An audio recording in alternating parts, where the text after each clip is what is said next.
Para formular su pregunta, el diputado José Isabel Trejo Reyes, del Grupo Parlamentario del Partido Acción Nacional, hasta por 5 minutos.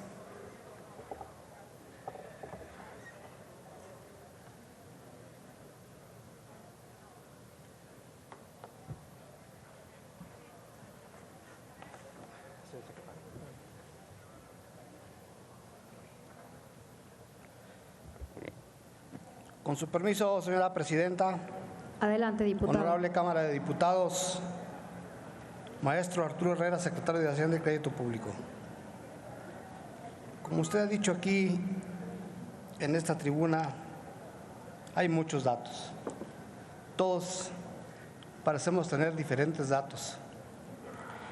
Yo trataré de exponer lo que creemos nosotros con seriedad y reconociéndole su solvencia en esta presentación. Hablando de economía, para nosotros las cosas no están bien. Del 2% pronosticado, cero crecimiento para el 19, según los pronósticos. Y para el 20 y todo el sexenio, según las evaluaciones serias, incluso los datos oficiales del gobierno, no llegaremos ni al 2%, muy lejos de la apuesta original del 6% y ya ni siquiera del 4%, con una tendencia de irnos hasta el 1% de crecimiento en el sexenio. Hoy mismo, señor secretario, el Banco de México declaró oficialmente hace unas horas que el entorno actual sigue presentando importantes riesgos que pudieran afectar las condiciones macro, su capacidad de crecimiento y el proceso de formación de precios de la economía. Cierro comillas de lo declarado por el banco. Nosotros decimos primero que la gente lo que necesita es un empleo para trabajar por un salario digno. Y es el sector privado quien genera la riqueza, no el gobierno, aunque el gobierno puede ayudar muchísimo. El crecimiento implica inversiones y nuevas empresas de todo tamaño para generar empleos. Con empleo las familias tienen un ingreso y con ese salario sostienen su consumo, lo cual fortalece el mercado interno y ese es el círculo virtuoso que buscamos. Segundo, en este primer año de gobierno se ha generado una sensación de incertidumbre hacia la inversión. No se han generado fuentes de empleo, al contrario, hemos perdido miles en un año. Los datos son claros.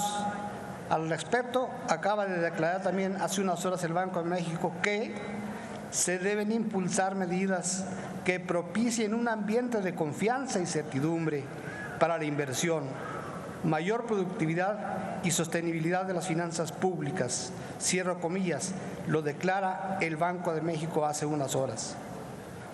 Las cifras alarmantes de asesinatos y el extendido cobro de piso en todas partes a los ciudadanos y pequeños comercios provocan mucho miedo para invertir. El otro reto es la pobreza.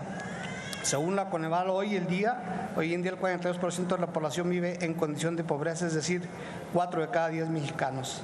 La realidad es que la economía de México está pasando por momentos complicados porque parece estancada y hasta recesiva.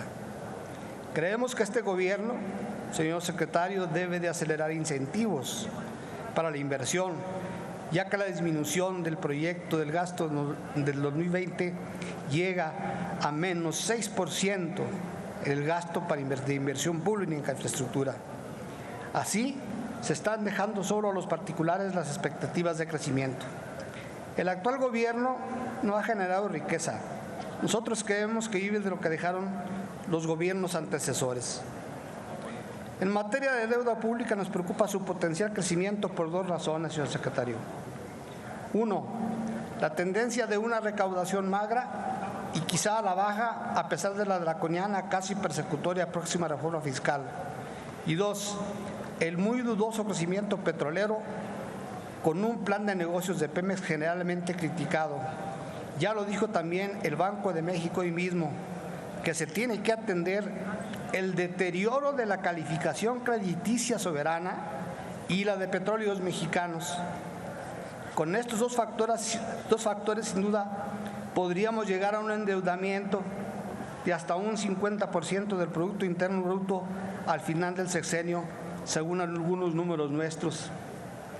Nosotros calculamos, inclusive, que en el 2020 el déficit podría ser de hasta 5%, o sea, más de 500,000 millones y sin crecimiento.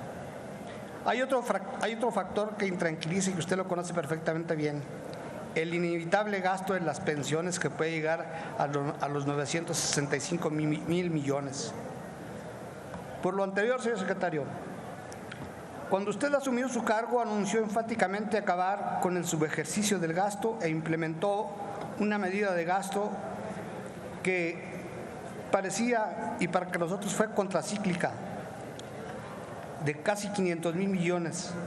La primera pregunta es: ¿cuáles son los resultados en ambas medidas, en el subejercicio y en esa medida contracíclica? Y de ser necesario, como lo he dicho hace un momento, si tiene usted en su visión otras medidas contracíclicas para reactivar la inversión y el empleo antes del paquete del 2021. Segundo, ¿qué medidas cautelares tiene en su visión para que la deuda pública no llegue a referentes peligrosos como las cantidades Diputado, que he mencionado? vaya concluyendo, por favor. Como yo presumo que puede ser. Y por último, hay grandes ganadores en el presupuesto, como son las pensiones, los programas del presidente y las preestatales. ¿Cómo se mitigará la reducción del gasto en el campo, la salud, la inversión en infraestructura, siempre a la baja desde 2015, y la mismísima seguridad pública? Diputado, ¿puede ir concluyendo, por favor? Señor secretario, le agradezco mucho su atención, solamente pidiéndole qué tiene en mente en mediano y largo plazo para enfrentar la siempre presionante gasto de las pensiones públicas. ¿Promoverá una profunda reforma al sistema pensionario?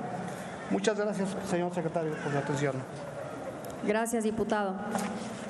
Para dar respuesta tiene la palabra el ciudadano Arturo Herrera Gutiérrez, secretario de Hacienda y Crédito Público, hasta por 5 minutos.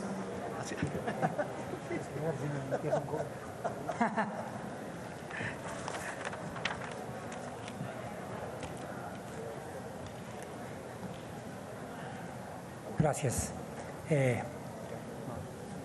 Gracias, diputado Isabel Trejo Reyes. Hizo muchas preguntas, voy a tratar de responderlas todas. En primer lugar, hizo un planteamiento con relación al crecimiento del país. Y nuevamente, como hice referencia yo en alguna intervención pasada, tenemos que hacer una distinción entre lo que es la tasa de crecimiento promedio de la economía y lo que es un comportamiento cíclico. De hecho, en una de sus últimas preguntas hizo referencia a si estábamos pensando en alguna otra elemento de política contracíclica para el presupuesto 2021. Yo le diría que sí, de una vez se lo puedo ir adelantando, como señalé en mi intervención anterior.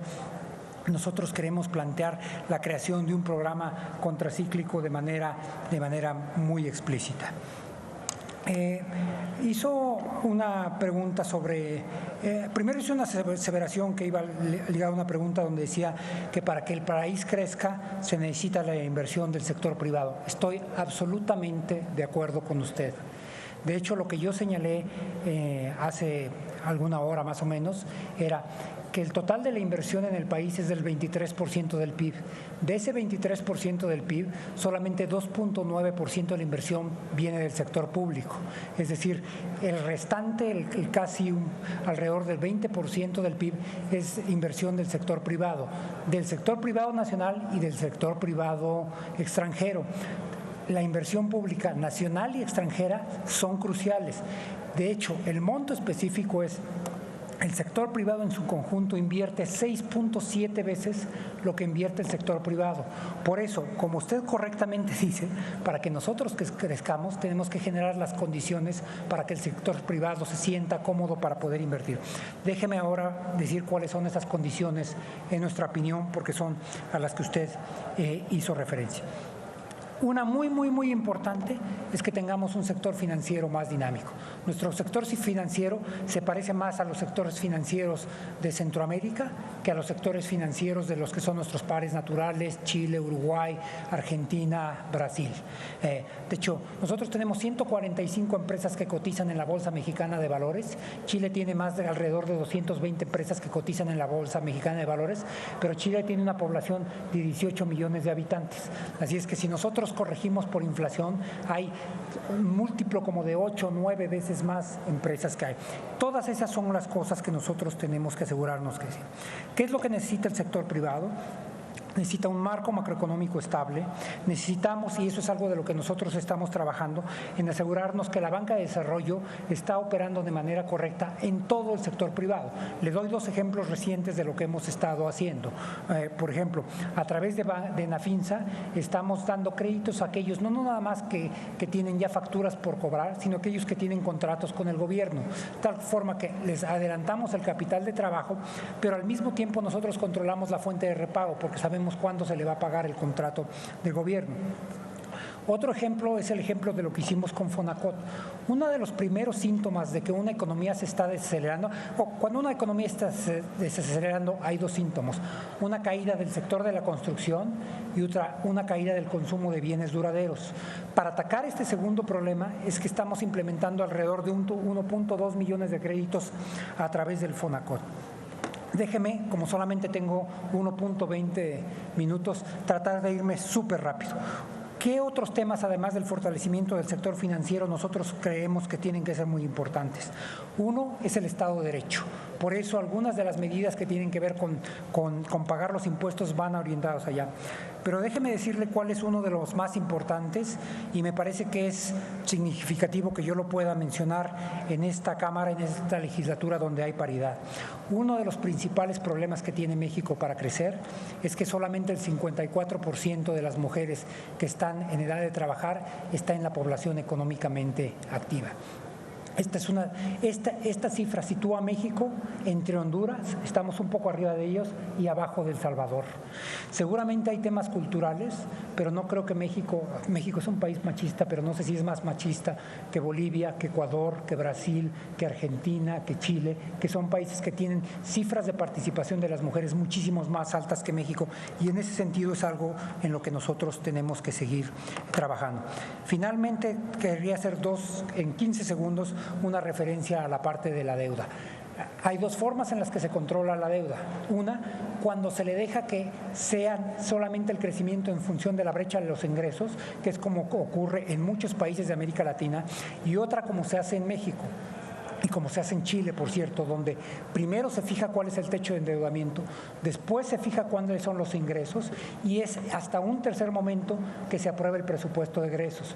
Por eso, la ley de ingresos se aprueba antes del presupuesto de egresos de la Federación. Eso, que parece algo muy sencillo y a lo que estamos acostumbrados los mexicanos, Secretario, es una muy buena política y es la por excepción con relación a países en América Latina. Muchas gracias. Gracias, secretario. Para réplica tiene la